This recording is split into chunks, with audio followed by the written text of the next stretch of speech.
কয়েকদিনের মধ্যে বদলে যেতে পারে বাংলাদেশ। বাংলাদেশের রাজনৈতিক অঙ্গন এক নতুন মোড় নিতে চলেছে, আর সেটা হতে পারে কয়েকদিনের মধ্যেই।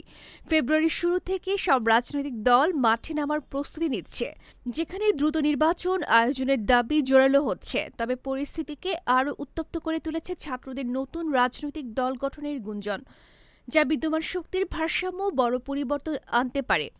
ক্ষমতাসীন ও বিরোধী দলগুলো পাল্টাপাল্টি কর্মসূচির ফলে উত্তপ্ত হতে পারে রাজপথ।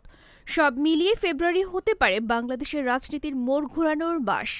বড় রাজনৈতিক দলগুলো চলমান কর্মসূচি এবং বৈষম্য বিরোধী ছাত্র আন্দোলনের নতুন দল গঠনের প্রক্রিয়ায় রাজনীতির ময়দানে উত্তাপ বাড়িয়ে তুলতে পারে। রাজনৈতিক বিশ্লেষকদের মতে, যদি নতুন দল আনুষ্ঠানিকভাবে আত্মপ্রকাশ করে, তাহলে রাজনৈতিক অঙ্গনে এক নতুন মেরুকরণ হবে।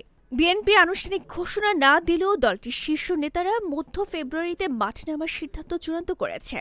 তবে বিএনপি এখনও আওয়ামী লীগের কর্মসূচিকে গুরুত্ব দিতে নারাজ। তাদের মতে, আওয়ামী লীগ এখন রাজনীতিতে অনেকটাই গুরুত্বহীন হয়ে পড়েছে এবং তাদেরকে প্রতিহত করার জন্য আলাদা কর্মসূচি দেওয়ার প্রয়োজন নেই। ডেস্ক রিপোর্ট, গণমানুষের আওয়াজ।